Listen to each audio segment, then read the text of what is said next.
Good morning, and welcome to Redeemer Lutheran Church. I'm Pastor Gary Lodeholt. It's one of my favorite stories to tell. A husband and wife were sitting in their den one evening after supper, and she says, "You know what would be really nice?" He says, "What?" She says, "Nah, you'd have to go to the store to get it."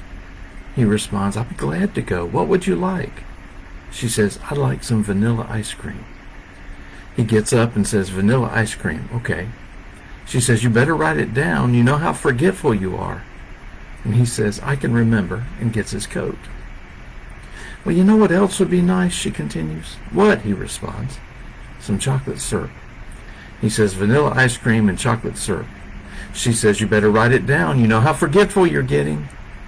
"Vanilla ice cream and chocolate syrup. I can remember."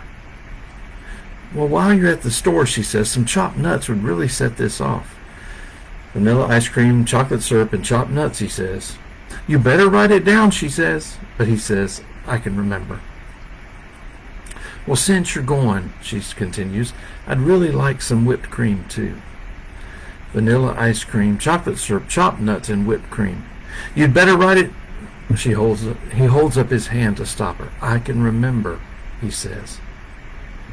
30 minutes later, he comes in and sets a bag down on the counter. She looks in it and sees a loaf of bread, 4 bananas, and a can of peas. "I told you," she says, exasperated. "I told you to write it down. Where are the eggs?" It's important to remember.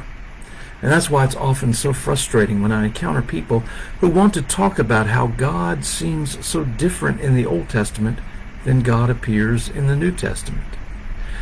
When that happens, I know that those people are remembering only some shallow aspects of God's story and have forgotten the larger sweep of the story and the deeper meaning of God seeking to save and redeem God's people, which is absolutely consistent and based on a God who is slow to anger and abounding in steadfast love.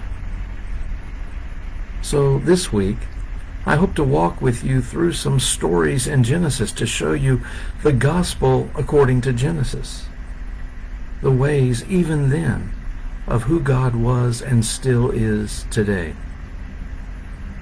It's important to remember. And remembering is at the very heart of the Bible story about Noah.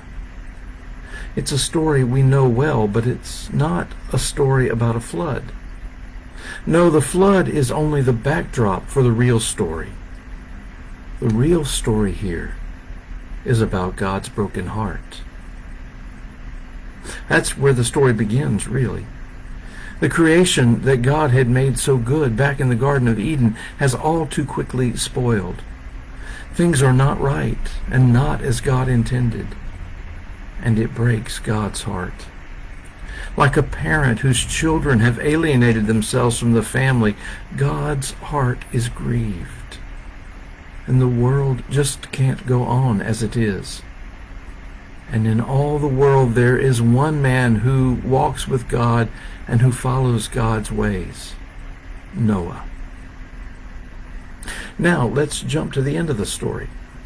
In the end, God decides to fashion a newness, to start again. God has a new vision for creation, and he promises never again to destroy creation like this. Evil may happen in the world, but it does not come as a result of God's anger or rejection. And to show us, he rests his weapon in the clouds. The change comes in the middle of the story. As the waters drown everything, the old is forgotten. And Noah, out there on the vast waters of the flood, with no end in sight, with no land in sight, he must have wondered if God had forgotten him too. So often we wonder that. So often, amidst the trials of life, we wonder if God has forgotten or forsaken us. But the heart of this story is that God remembers.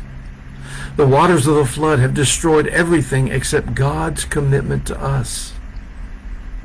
God remembers Noah. And in the remembering, new life is possible. Jesus went to the cross because God has remembered us. Things weren't right. Our sin was breaking the heart of God, and God's heart is grieved at our alienation from him. Things just can't continue like this.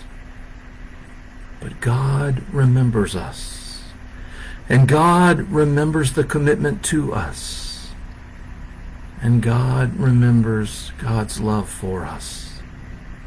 And so God sent Jesus, and the blood of the cross floods away our sin and guilt. The old is forgotten, and we are made new. We are not forsaken. We're not forgotten. God remembers. Thanks for watching, and remember to let this day belong to God.